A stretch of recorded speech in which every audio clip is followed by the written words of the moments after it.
Hey guys, lighten up. Jeez. I mean, there are a lot of happy memories. It sounds like the end of the world here. It's not the end of the world, it's the beginning of the next 50. What I'd like to do is to share some reminiscences with Sue, but more than that, to share some ideas that will help explain why Sue is as lovely as she is. And the first little episode that I can remember as the spirit of brother passed happened many years ago in Berkeley, just after Sue had come home from the hospital. I call this little episode Bassinet Bonk. Let's see what happened to good old Sue. End.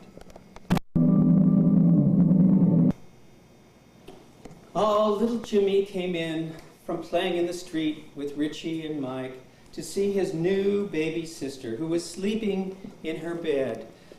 Oh, he wasn't quite tall enough to reach over the side, but he wanted to see his little sister. Oh, isn't she cute? I want to get a better look. Look at her. Oh, and what happened? He knocked her out of the bed, and she cried. And what did she say? You stop that, brother. That's right, that's right. You said you stopped that, brother. Were you okay, though? Yeah. Okay. So folks, don't worry, she was okay as far as we know. But strange things happen when babies fall out of bed. Camera?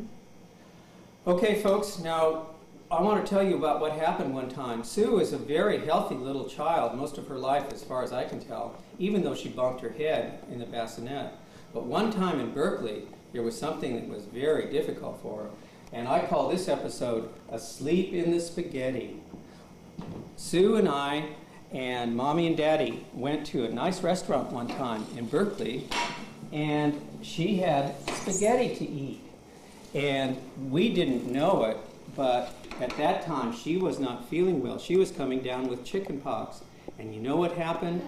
One time she was eating her spaghetti, and then she fell asleep right in her spaghetti. But not for long, as you can see. One of Sue's greater traits, developed early in childhood, is her resourcefulness, her ability to take care of herself on all occasions. This was demonstrated without question in Santa Anita one time. Let's see what happened. There was Sue, ready to go out for dinner, all dressed up, ready to go. She was looking in the side of the swimming pool, and what happened? What happened when she looked in? There she fell into the swimming pool. Oh, and she got herself all wet, but she was very resourceful. She swam all the way across. That's right, and got out herself. And she was, oh, but her hat was lost, but she was fine. Oh, and she swam back to get her hat. She was even more resourceful. Our last little story tells an awful lot about Sue. And the most important thing, she's always been a very good sport and had a sense of humor about things and a joy to be around. To demonstrate this, I'm calling upon one of our dear friends, Brownie. And Brownie played a big part in this. In fact, we call it Hold Him, Sue. Hold Brownie. That's the story. Sue, do you want to play hide and seek? What? Shall we play hide and seek? Yes? Okay. Here, let's play with Brownie, okay? Brownie wants to play. Will you hold on to him, please? Hold on to Brownie so I can go hide. Hold him. Hold him, Sue. Hold him, Sue. Okay, I'm going away. Oh, Brownie, don't bite, Sue.